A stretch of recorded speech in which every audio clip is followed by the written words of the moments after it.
In terms of structure, it does replicate that typical kind of essay structure quite clearly. You've got your introduction where you're going to have some kind of hook, so it's a bit like a persuasive speech in that way, and a creative piece as well. Then you're going to introduce your texts, have a thesis statement, and a preview. So preview could be that signposting element that we sometimes see in essay writing, where you're outlining the ideas that you're going to explore later on. So the main parts there are the thesis and the hook, and a preview is sort of an optional kind of step. It does depend on the texts that you're analyzing and the genre that you're writing for, the sort of platform that you're writing for. So with public audience writing, with this task, you may be writing a blog, it may be an opinion article or a feature article. It could be some kind of more casual version of an essay. So there's quite a number of different styles that this could be.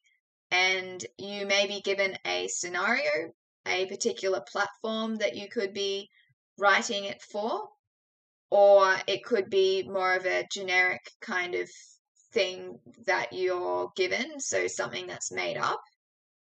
But that sort of information that you'll be given is going to inform the way that you write your piece. But regardless of that, it will be for the public audience, which makes it different to your normal essay, and we'll get into that shortly.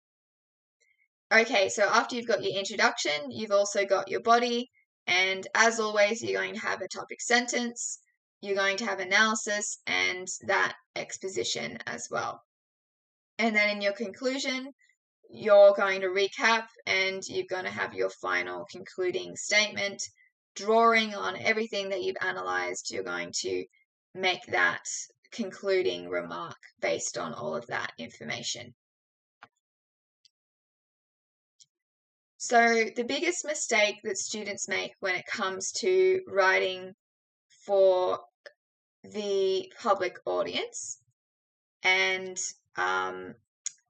that is writing too formally. So you need to think of your article as a conversation with someone. Think about the way that you speak with people, and try and replicate that when it comes to your piece.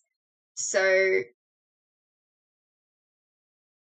you can use those different techniques like puns, contractions as well. Contractions is something that we tend to avoid when it comes to formal writing, but because this is more casual, you can use contractions, and you can use incomplete sentences, so sentence fragments. You still want to be, grammatically correct in the way that you use, in the way that you write, so making sense and things like that, but just using those incomplete sentences. For example, excluding the subject. So, see you tomorrow instead of I'll see you tomorrow is an example of an incomplete sentence.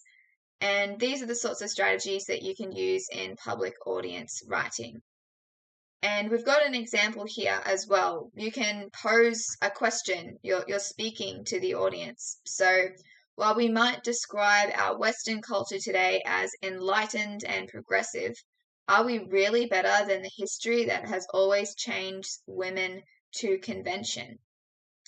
Posing a question in a way that is quite conversational, but still effective in getting across a point.